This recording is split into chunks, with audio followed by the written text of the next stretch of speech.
Thank you very much. It's truly a fantastic honor to be here with you all today. I'm going kind of late in the day here. I promise I'll keep my comments to at least 60, 90 minutes or so. In all seriousness, it will take about 10 or 15 minutes to try to give you some general indication of what the Secret Service is for those of us that haven't worked with us over the years. Many in this room have, but I thank you for the opportunity to come here today. For myself and my colleagues in the Secret Service, it truly is an honor. My name is Jeff Ървайн. I have been with the Secret Service for about 23 years, and it's been a true honor to be with the service for that amount of time. I've been an incredible number of friends, some of whom I see in this room here today. And when I learned about this invitation a few months back from some of my colleagues at headquarters to come back here to Sofia, I was truly excited. Last time I was in Sofia was in January of this year. And I must confess that last time I was here, the weather was a little less than hospitable. So I was really excited to come back when there wasn't so much snow, and actually got to see people that weren't just bundled up in winter gear. But it's fantastic weather, and your hospitality is even warmer. So thank you again for having us. Anyway, it really is great to be here, particularly to speak about some really core beliefs that the Secret Service have held in very high esteem for a very, very long time.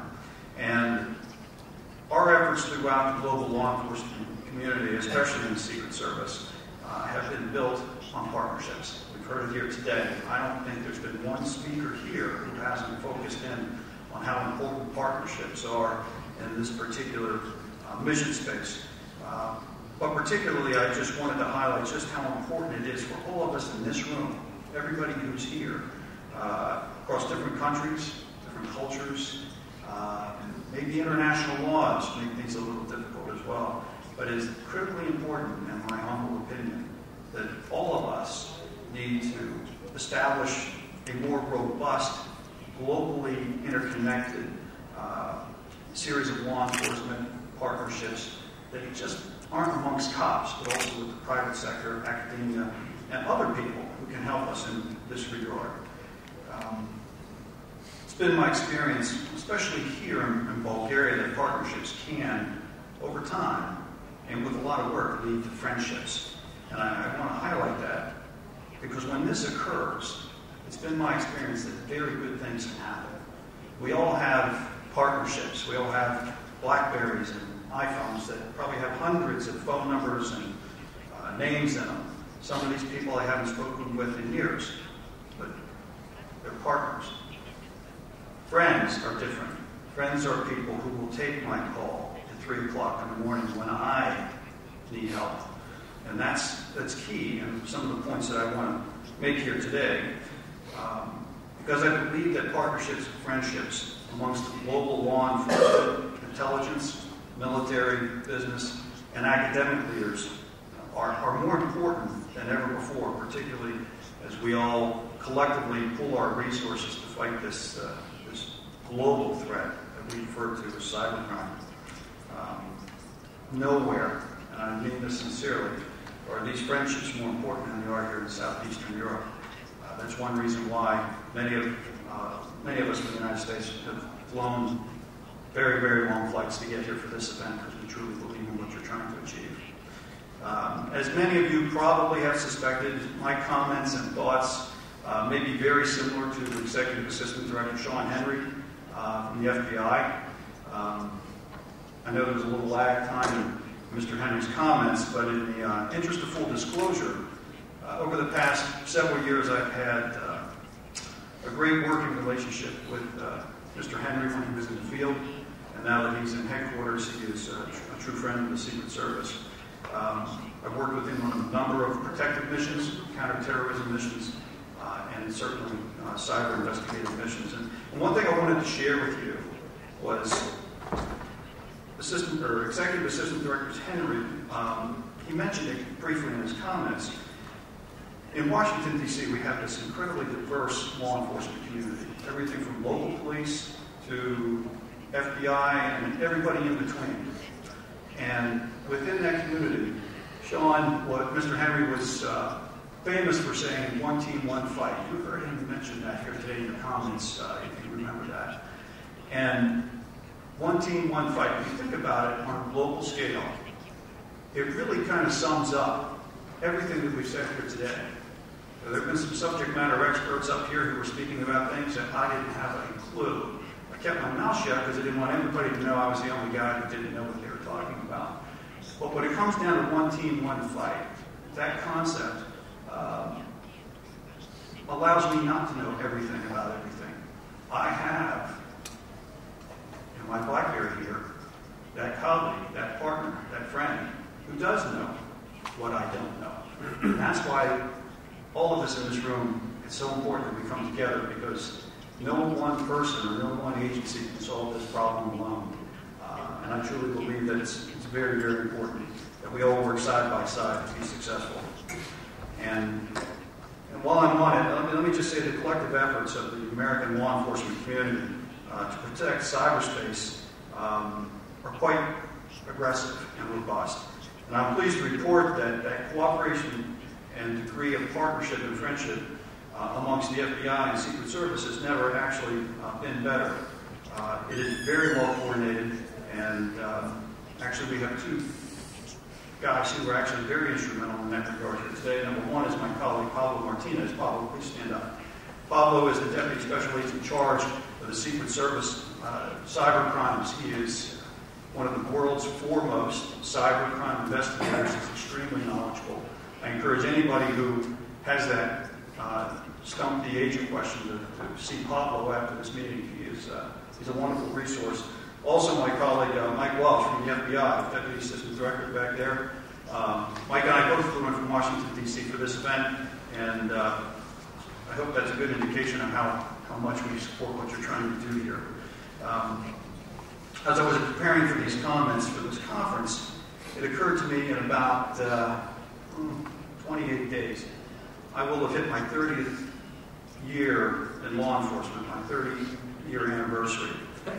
And when I first began my career in law enforcement as a uniformed policeman in 1982, the whole concept of partnerships really kind of boiled down to those police officers who worked side by side with you. The guys who would go to those calls for police service, those were your partners. That was it. Very rarely did I even know another policeman in another county, or heaven forbid, another state. It just didn't exist. And through thick and thin, most uniformed police officers will tell you, and people in the military have the same experience, that it's those people who are there when you need them who turn into your true partners. And when you're with those people long enough, those friendships develop from those partnerships. And many times, as policemen, my partners did become my friends. And back then, the police department where I worked back in the early 80s, some of you probably weren't even born in the early 80s in the back of the room, but at the end of the day, we had one computer when I began my career in law enforcement. It was massive. It was huge. It had this green screen. It never worked. And we only had two people who claimed to even knew how to turn the thing on. And it's interesting to see us all here today in a place that is very, very far from my home, talking about the things that we are talking about that threaten to destabilize life as we know it, not to overstate it, on a global scale. And certainly a worthwhile adventure, but one I certainly wouldn't have predicted in 1982. One valuable lesson that has endured with me over those years is just how vitally important it is for all of us to have those strong, trustworthy, and reliable partnerships. I believe this lesson is even more relevant today in the fight against the devastating effects of cybercrime. We all need those strong, reliable partnerships, but we also need those partnerships to develop into those friendships that I talked about. And this is especially important with all of us who share this global interconnection, particularly in the public sector, but also in the private sector and in academia. After all, this really is kind of the basic premise of the Budapest Convention, and despite of all of its diplomatic language, it really just comes down to cooperation across international boundaries. Before I get too far down the line, I did want to just take a second. I realize that some of you have never met a Secret Service agent. Some of you have worked very closely with Secret Service for many, many years. We have many friends here in Bulgaria. It's something we take very seriously and we take great pride in, quite frankly. But for those of you who haven't worked with the Secret Service all that much, you may know that we're best known for providing physical protection for the President of the United States. While some of our more creative producers in Hollywood seem to enjoy making rather fantastically imaginative movies about Secret Service agents and black limousines and Air Force One and all, it's pretty exciting stuff, but none of it's true, of course. And at the end of the day, the Secret Service was actually created in 1865 to combat counterfeiting in the United States. Back then, 1/3 of the currency that was in circulation in the United States was fake. Some farmer was printing it in a barn and threatened to destabilize the entire financial systems of the United States. Today, the Secret Service's primary investigative mission continues to be safeguarding that financial payment system in the United States. Yet our investigative mission has evolved from preventing counterfeiting to preserving the integrity of the financial obligations of the United States government, including a number of financial and computer-based crimes. I've said it before, but I'll overemphasize it yet again. To combat these crimes, we have adopted, as an agency, a policy of partnerships, an approach that make excellent and good sense of advanced technologies that maximize the power of our collective partnerships. Two ways we do this.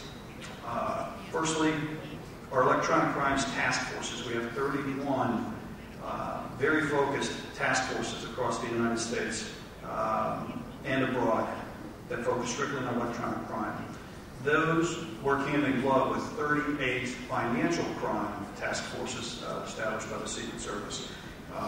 These are on a global scale. They're very effective and they maximize the use of partnerships. Along with my colleagues that are here today in the Secret Service, I firmly believe that building those partnerships across all levels of law enforcement are the key to mission success. That is especially true in the international community and the private sector in terms of facing this problem of cybersecurity. There is no doubt that the global economic vitality of individual sense of our national security and dependence upon trustworthiness and reliability of digital information and the means by which we conduct electronic business over the internet. In just the past 20 years or so, we've witnessed this enormous shift in technology, this enormous shift in the way we live our lives, from how we educate our children, to how we communicate, and how we conduct our international business. The internet really has kind of made it a smaller world for all of us. And I say that specifically with law enforcement in mind. Again, it's not just the bad guys who are globally interconnected. It's important, as we all know, that law enforcement and everyone who's part of this fight, cyber fight, also be interconnected. Economically, the world has become increasingly interdependent upon digital banking, financial and electronic communications infrastructure. We all pretty much know that. Consequently, I believe that in many ways the international law enforcement community must also become increasingly interdependent. No one agency or nation can do it by themselves. Cybercrime threatens to restrict our ability to communicate in this modern age, to travel, to power our homes, and it really limits the way a lot of our nation's leaders can manage global events, businesses, or even economies. This threat to fight this notion of cybercrime requires constant innovation with evolving strategies and tactics to combat these threats posed by cyber criminals. For not to meet that challenge, a very way to change the whole way the world communicates and also does business. I would like to just cover a couple of more issues. I don't want to drag on here, but I think they're important. The Secret Service is doing a great deal to combat global cybercrime. And quite frankly, your participation is key to our mission success. So I did want to touch on a couple of things. As payment systems have evolved from cash to checks to electronic systems, so too has the investigative mission of the Secret Service and other U.S. law enforcement agencies and intelligence agencies as well. Our special agents in the Secret Service are highly involved in electronic and cybercrime investigations, both in the United States and abroad, as was evidenced here not too long ago in Bulgaria. As a member of the Department of Homeland Security, newly created department after September 11th, a few years back, we work very, very closely at the department level to promote that mission of safeguarding and securing cyberspace. But we have to understand really what it is we're talking about when we say cyberspace. We have to understand that the threat that we face is real. It's real for all of us. And I'm sure all of you will agree that wherever money and information is found, we can find bad guys, as one of the earlier presenters have said, finding a way to steal it, or manipulate it, or use it to their advantage. While many cyber criminals look to steal money and information, there are some who also look to destroy, disrupt, threaten, fight war, and deny critical services. There are a number of examples presented here today that do just that. These individuals that we're talking about, the reason we're here today, it's important to remember we're talking about people. We're talking about there's a human behind that keyboard somewhere. It's not an intangible threat. These are real people who also make real mistakes. And that's where hard work, perseverance, and partnership comes in and pays off. Keep in mind, our adversaries will work day and night to use our dependence on cybersecurity against us. As our colleague from RSA made perfectly clear in his comments today, wherever you'll see new security features put into place, you can be assured that cyber criminals are looking for a way around it. This is not centric to one country or region, continent. It is a global problem, relatively new crime, and one that really knows no geographic borders. It threatens all of us. As I mentioned, we're all interconnected, whether we like it or not. Along with our colleagues from the FBI and the National Security Agency and others in Washington, D.C., over the past several years, we've observed a marked increase in the quality, quantity, and complexity of cybercrime targeting the private industry and critical infrastructures in the United States. These crimes include network intrusions, hacking attacks, malware, customized malware, account takeovers, leading to significant and meaningful data breaches affecting every sector of our economy. Moreover, the increasing levels of collaboration among cyber criminals is very alarming. It also rises the complexity of the investigations of these cases and also the level of potential harm to companies and individuals. Illicit carding portals allow criminals to traffic in stolen information in bulk quantities around the world. These criminal suppliers sell, trade, customized malware, spamming services, credit, debit, ATM, personal data, the list goes on and on and on. Bank account information, brokerage account information. If anybody here is planning on retiring, better keep an eye on their money. At the end of the day, everything that is digital could be a possible target for anyone involved in these cyber crimes.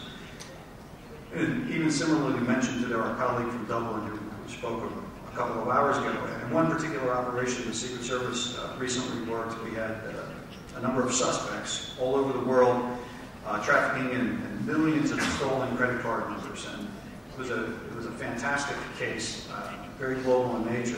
There were a number of suspects, some here in Eastern Europe, some in Asia, some in the United States. But two of these guys that were suspects in this case were living in Bangkok. And another guy who was a Ukrainian national who liked a vacation in Istanbul was also part of this. And when it came down to it, the guy in Bangkok would purchase his stolen information, his credit card information, from our Ukrainian friend who was on the beach in Turkey, and he in turn would encode and emboss numbers and email them to another colleague in Thailand who bought his white plastic from China. And so just to kind of follow that whole thing, you make the point is that you have this Ukrainian suspect vacationing in Turkey who was selling stolen information to guys in Thailand who bought stuff in China. There's not one law enforcement agency in the world who can go out and investigate and solve a crime that's that dynamic, that global in nature. And that's, again, bringing this back to that whole concept of partnerships and cooperation. It really does take all of us to fight this war. But it also shows us that these crimes are very complicated. They're not the type of crimes that I was trained as a young police officer to investigate. Very technical. They're global. There's language barriers. There's cultural barriers. There's a great many different degrees of trust amongst law enforcement agencies, even within the United States and certainly on a global scale as well. And that's one reason why I applaud your effort to have venues such as this, because I think this is an important step in the direction to building that level of trust and confidence it takes to solve this problem on a global scale. And breaking up these criminal networks requires a high degree of law enforcement strategy and constant innovation, not just in strategy, but also in tactics. We've talked a lot today about the problem.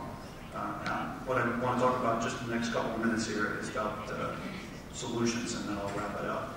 The first thing we're doing is to target these guys. We are not sitting back, waiting them to come to the United States. As was discussed earlier, it's critically important that we go to where they are.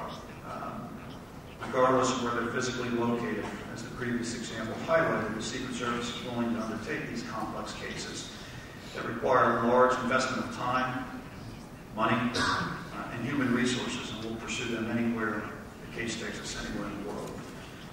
The Secret Service has, in many cases, learned the techniques that the cyber criminals often use to hide their identities and their crimes.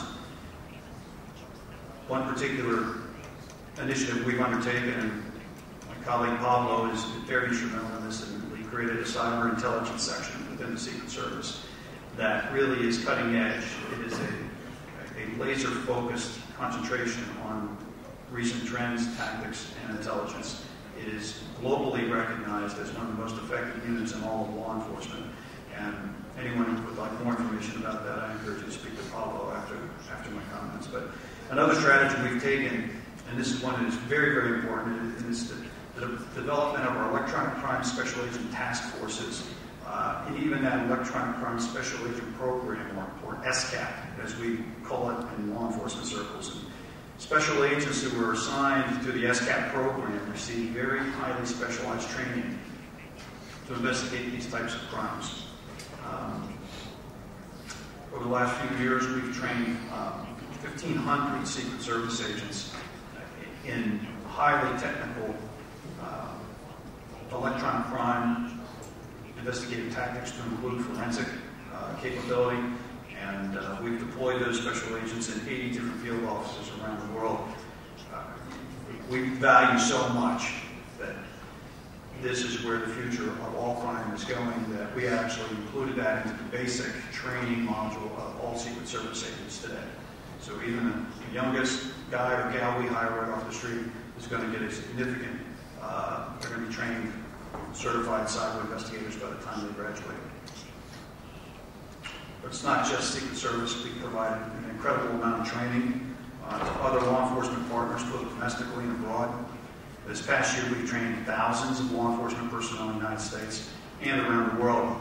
One way we did that, we established a national computer forensic institute in Alabama, state back in the United States. And what that strictly does is it trains police officers, local police officers, who come from departments that might not have the money or the resources to train. We give them the equipment. We brought in prosecutors and judges, much like some of the colleagues here today spoke of. And by having that more educated or that better informed judiciary, what we're finding is these cases are becoming much easier to prosecute. 5 years ago, you take a case to a federal prosecutor and say, hey, I've got this Ukrainian guy, he was selling this to that guy, Turkey, China, really great, sexy case. And they'd scratch their head and say, hey, I'm a little intimidated. I don't know the first thing about cybercrime, so we'll just put that one on the back burner. By training that judiciary in the United States, we found that prosecution is much more efficient, it's more effective, and more frequent. It's something we truly believe is important. I'm going to fast forward through some of my comments here, but one last point I did want to make. In terms of public and private-ships, the Verizon company, I don't know if they're very active here overseas, but we have partnered with the Verizon company in the United States over the past several years and created a Verizon Data Breach Investigative Report. The most recent issue, 2011, was just published. If you'd like to get a copy of it, you can go to the Secret Service website, secretservice.gov. You can download it. It is exceedingly well done by people who are more smarter than me. And it is full of latest trends, tactics, and very, very valuable to those of us out there on the cyber front lines. Just two little quick stats I wanted to mention. 92% of the cases that we reviewed during that study were not difficult, complex, high-tech cyber hacks. They were basically suggesting that cyber crimes are looking for, or cyber criminals are looking for the path of least resistance. Equally interesting is that 96% of the breaches that we've seen in the United States were avoidable in some means. They're avoidable through simple or intermediate level controls. Those controls are mitigating efforts, just simple tasks, and ensuring the essential controls are met, auditing user accounts and monitoring privilege activity. We're examining the payment card input devices for tampering. That's really all it would have taken to make a meaningful impact on those cases. And